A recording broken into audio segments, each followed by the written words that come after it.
My dear students, आज हम नया टॉपिक स्टार्ट करने जा रहे हैं केमिकल और आयोनिक इक्विलिब्रियम। यानी केमिकल इक्विलिब्रियम और आयोनिक इक्विलिब्रियम क्या है। आज बात करेंगे केमिकल इक्विलिब्रियम अर्थात रासायनिक साम्यावस्था पर। माय डियर, डायरेक्शन के अकॉर्डिंग अगर हम केमिकल रिएक्शंस को क्लासिफाई करते हैं तो ये रिएक्शंस दो कैटेगरी में इनको हम क्लासिफाई कर सकते हैं। ऐसी केमिकल रिएक्शन जो केवल एक डायरेक्शन में होती हैं और ऐसी केमिकल रिएक्शन जो फॉरवर्ड और बैकवर्ड दोनों ही डायरेक्शन में हो सकती हैं।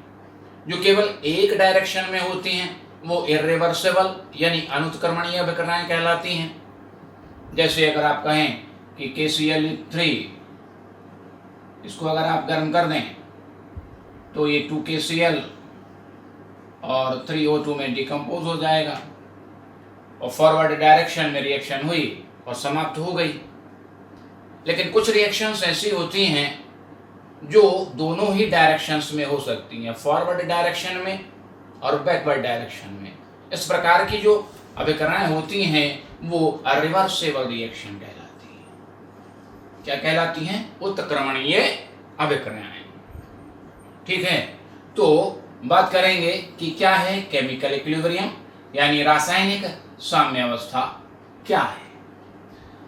My dear, the state of reversible reaction, किसी उत्क्रमणीय अभिक्रिया की वह अवस्था when rate of forward reaction is equal to the rate of backward reaction. किसी भी रिवर्सिबल रिएक्शन का वह स्टेट जब रेट ऑफ फॉरवर्ड रिएक्शन अग्र अभिक्रिया की दर इक्वल हो जाती है किसके?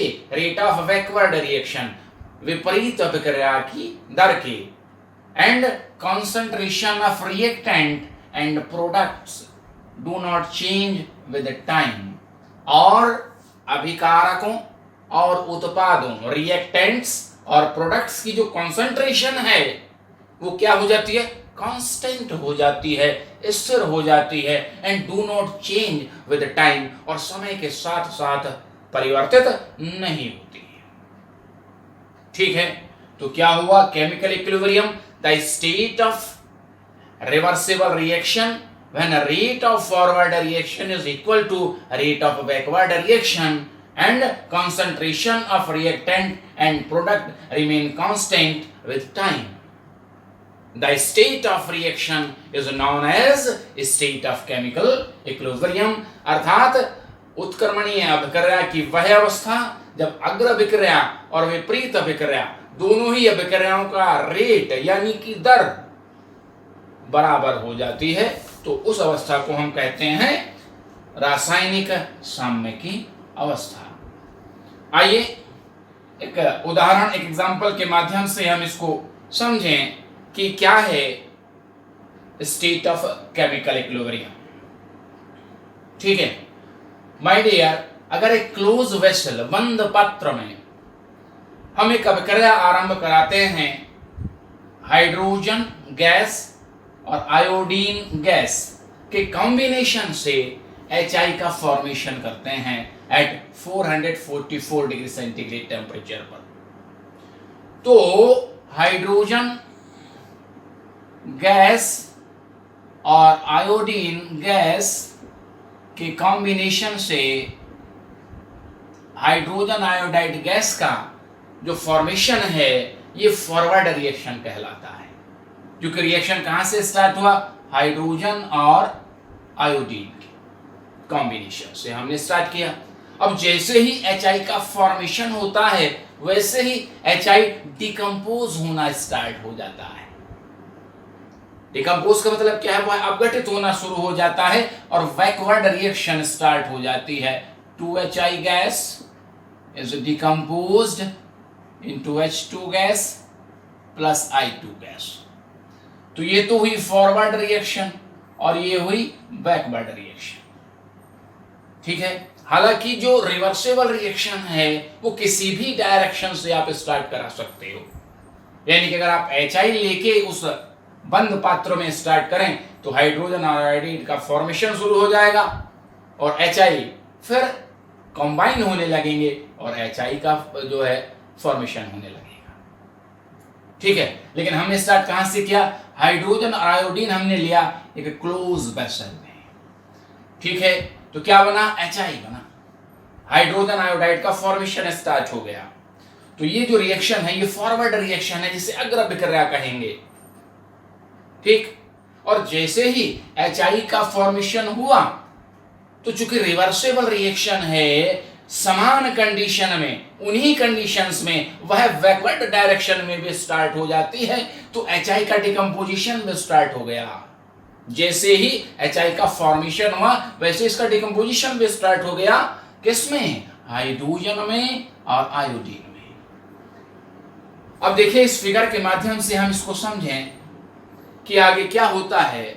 जैसे जैसे टाइम इज गॉन, जैसे जैसे समय आगे बढ़ता है, जो कॉन्सेंट्रेशन ऑफ रिएक्टेंट है वह क्या होती चली जाती है? डिक्रीज होती चली जाती है, और कॉन्सेंट्रेशन ऑफ प्रोडक्ट इंक्रीज होता चला जाता है। क्योंकि प्रारंभ में जो इनिशियल कॉन्सेंट्रेशन होती है वो हाइड्रोजन और आयोडीन की अधिक होगी।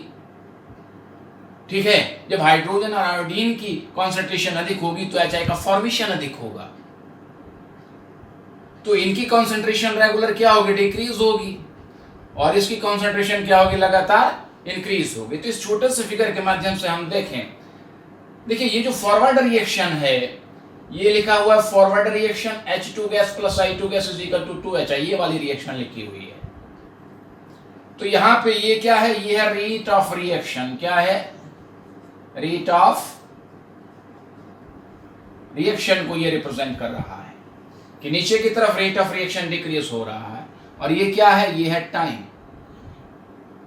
क्या है ये? टाइम। यानी जैसे जैसे टाइम आगे बढ़ रहा है तो ये फॉरवर्ड रिएक्शन है, और यहां से हमने रिप्रेजेंट किया है बैकवर्ड रिएक्शन को। आप देखें लिखा है बैकवर्ड रिएक्शन, इसका मतलब है 2HI is equal to H2 plus I2, यानी ये वाली रिएक्शन यहाँ पे लिखी है। यहाँ पे स्पष्ट दिखाई दे रही होगी आपको, यहाँ छोटा छोटा लिखा है। ठीक है, तो यहाँ हमने लिख दिया है।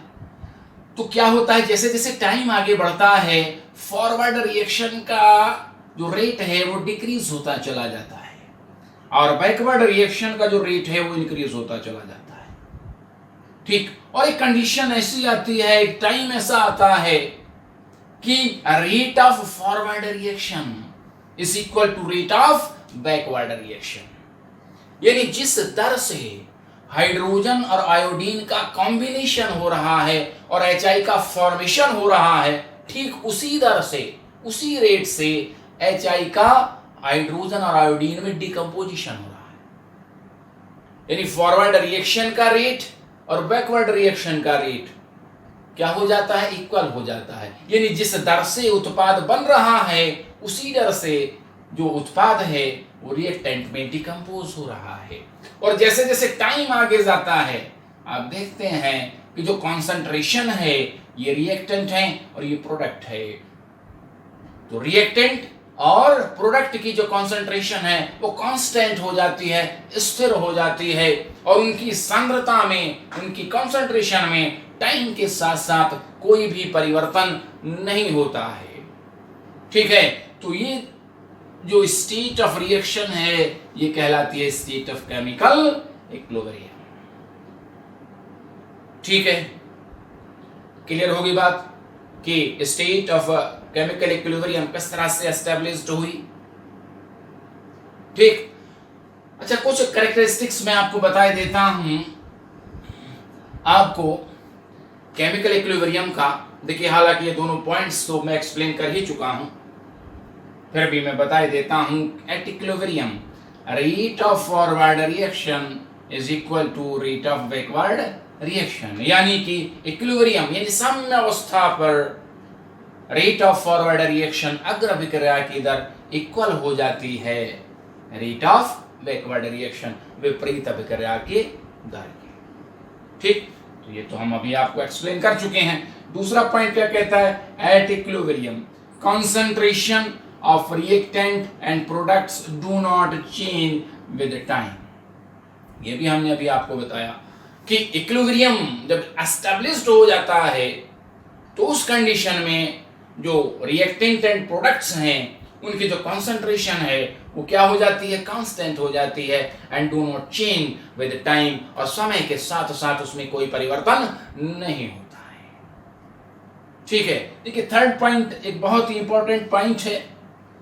कई बार आता है कि chemical equilibrium is dynamic in nature, explain it. Dynamic का मतलब होता है गतिक, कि जो साम्य अवस्था है वो डायनामिक होती है, वो गतिक होती है प्रकृति में। इसको आप कैसे एक्सप्लेन करेंगे? क्या कहता है? इट मीन्स, क्या मतलब है कि ये डायनामिक है? वो कह रहा है एट इक्विलिब्रियम, साम्य अवस्था पर reaction proceed with same rate but in opposing direction, do not stop. वो कह रहा है कि जो इक्विलिब्रियम स्टेट है, उस इक्विलिब्रियम स्टेट पे वो कैसी स्टेट है? वो डायनामिक है। वो कैसी है? वो गतिक है। क्या है? गतिक। गतिक का मतलब क्या है कि जो रिएक्शन है उसका होना रुकता नहीं है, रिएक्शन कंटिन्यूअसली होती रहती है। अब हम कह रहे हैं कि इनकी कॉन्सेंट्रेशन क्या हुई? कांस्टेंट हो गई, इनकी सांद्रता में कोई परिवर्तन नहीं हो रहा है। इसका मतलब क्या है कि रिएक्शन रुक गया?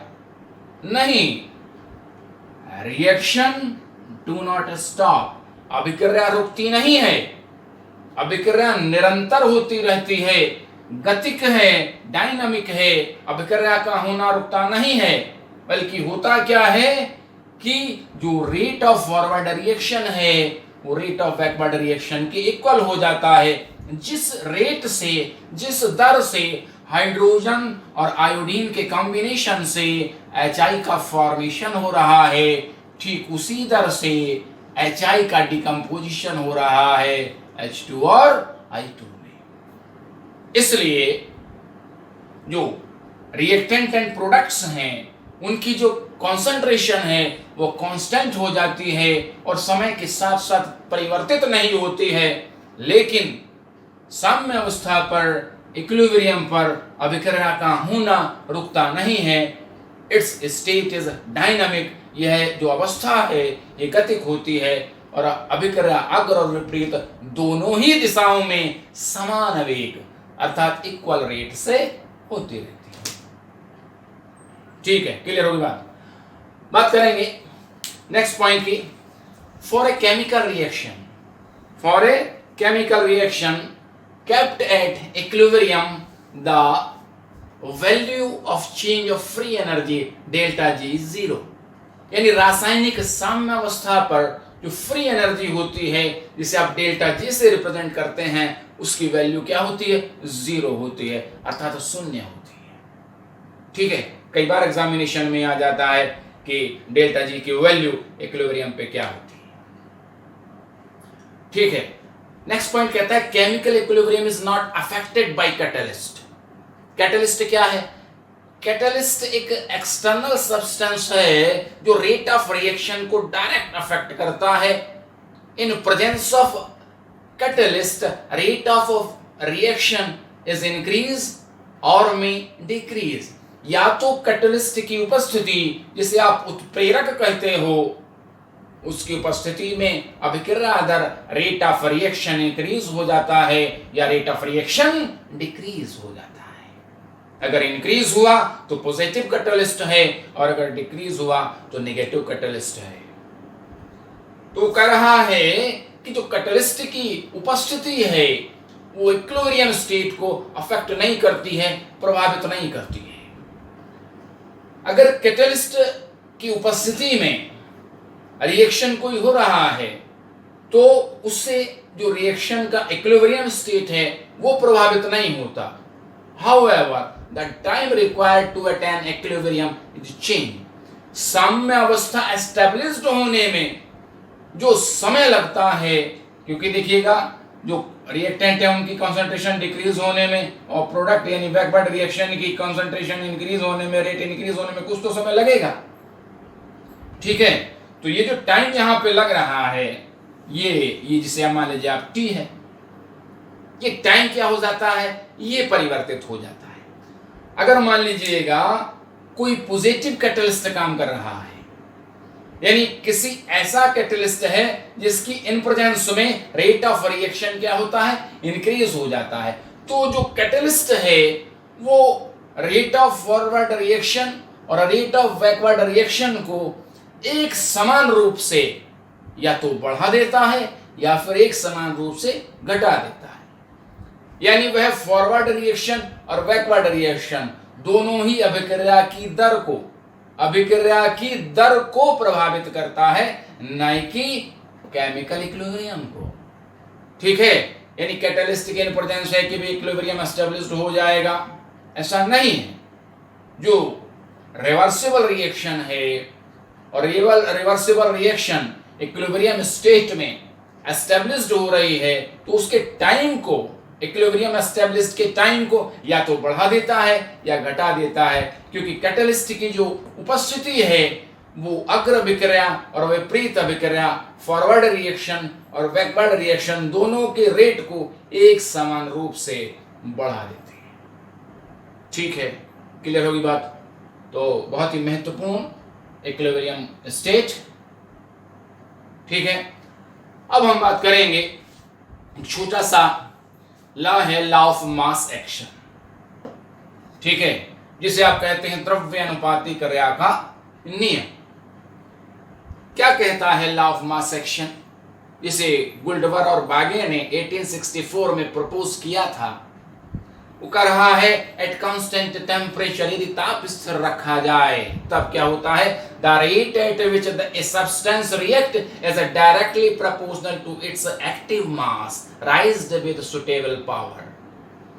किसी पदार्थ, किसी सब्सटेंस की जो अभिक्रिया दर है, जो रेट ऑफ रिएक्शन है, वो उसके एक्टिव मास के डायरेक्ट प्रोपोर्शनल होती है, और रेट ऑफ ए रिएक्शन, किसी रासायनिक अभिक्रिया की दर, एक तो बात हुई सब्सटेंस की, किसी पदार्थ की अभिक्रिया दर उस पदार्थ के एक्टिव मास यानी सक्रिय द्रव्यमान के डायरेक्ट प्रोपोर्शनल है, और किसी रासायनिक अभिक्रिया, रेट ऑफ रिएक्शन, किसी रासायनिक अभिक्रिया की जो दर है is direct proportional to the product of all such active masses of reactants. यानी जो अभिकारक हैं, जो रिएक्टेंट्स हैं, उनके सक्रिय द्रव्यमानों, एक्टिव मासेस के प्रोडक्ट के डायरेक्ट प्रोपोर्शनल होती है। ठीक है, इसको किस प्रकार से समझे, आइए consider the reaction. Suppose A plus B react with each other and found any product। यानी A और B परस्पर अभिक्रिया करके कोई भी प्रोडक्ट बना रहे हैं, कोई भी हो सकता है। ठीक है, क्योंकि हमें यहाँ केवल मीनिंग किससे है, रिएक्टेंट से मीनिंग है।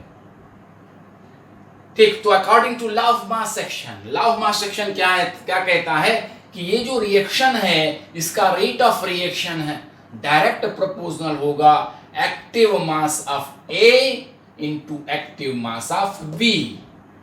यानी A और B दोनों रिएक्टेंट्स हैं, तो इनके एक्टिव मासेस के प्रोडक्ट के डायरेक्ट प्रोपोर्शनल होगा। ठीक है, या फिर इसको कुछ इस प्रकार से लिखते हैं, R इज इक्वल टू के active mass of A into active mass of B। इसे बोल देते हैं molar concentration A into molar concentration B। यहाँ पे K क्या है, K क्या है, K इज ए कांस्टेंट। ठीक है, प्रोपोर्शनल कांस्टेंट है, और इसको हम क्या कहते हैं, रेट कांस्टेंट, इसको हम कहते हैं वेग स्थिरांक। ठीक है, कोष्ठक में A से रिप्रेजेंट करते हैं एक्टिव मास ऑफ A को, और कोष्ठक में B से रिप्रेजेंट करते हैं एक्टिव मास ऑफ B को। ठीक है, तो एक्टिव मास क्या है, देखिए सबसे पहले हमने आपको बताया था मोल कॉन्सेप्ट, और मोल कॉन्सेप्ट में हमने आपको बताया था कि सॉल्यूशन की जो कॉन्सेंट्रेशन है उसको रिप्रेजेंट करने की कई केमिकल मेथड्स हैं, कई विधियां हैं, और उसमें एक मेथड है मोलरिटी, जिसे आप कहते हैं मोलरता। ठीक है, तो एक्चुअल में एक्टिव मास जिसे सक्रिय द्रव्यमान कहा जाता है, क्या है, active mass of a substance, किसी भी पदार्थ का सक्रिय द्रव्यमान यानी active mass in the solution और गैसियस फेज विलयन या गैसीय प्रावस्था में is equal to its molar concentration, उसकी जो मोलरिटी है उसके इक्वल होता है। अर्थात active mass it mean molarity, active mass it mean क्या हो गया, मोलरिटी, चाहे वो सॉल्यूशन फेज में हो चाहे वो गैसियस फेज में हो। तो किस प्रकार से आप एक्टिव मास कैलकुलेट कर सकते हैं, W weight of substance upon M molar mass of substance into V volume of solution या वॉल्यूम ऑफ वेसल, अगर गैसियस फेज में है तो और ये लीटर में होना चाहिए। और मोलरिटी का जो यूनिट होता है आपको पता है क्या होता है, मोल पर लीटर। बस यहाँ पे आप ध्यान रखेंगे जो एक्टिव मास है उसको इस तरह के कोष्ठक में हम रिप्रेजेंट करते हैं। ठीक है, इस कोष्ठक में हम रिप्रेजेंट करते हैं। इसका मतलब ही होता है, जैसे मान लीजिए हमने लिखा A, तो ये तो हो गया कोई सब्सटेंस A, और अगर हमने A को इस तरह से रिप्रेजेंट कर दिया इट मीन क्या हो गया कि एक्टिव मास ऑफ A, यानी कि मोलर कॉन्सेंट्रेशन ऑफ A। ठीक है, तो मोलर कॉन्सेंट्रेशन आप कैलकुलेट करना आपको आता है, मोल फ्रैक्शन में वो सॉरी मोल कॉन्सेप्ट में हमने आपको बताया था। ठीक है, क्लियर होगी बात? Okay, thank you.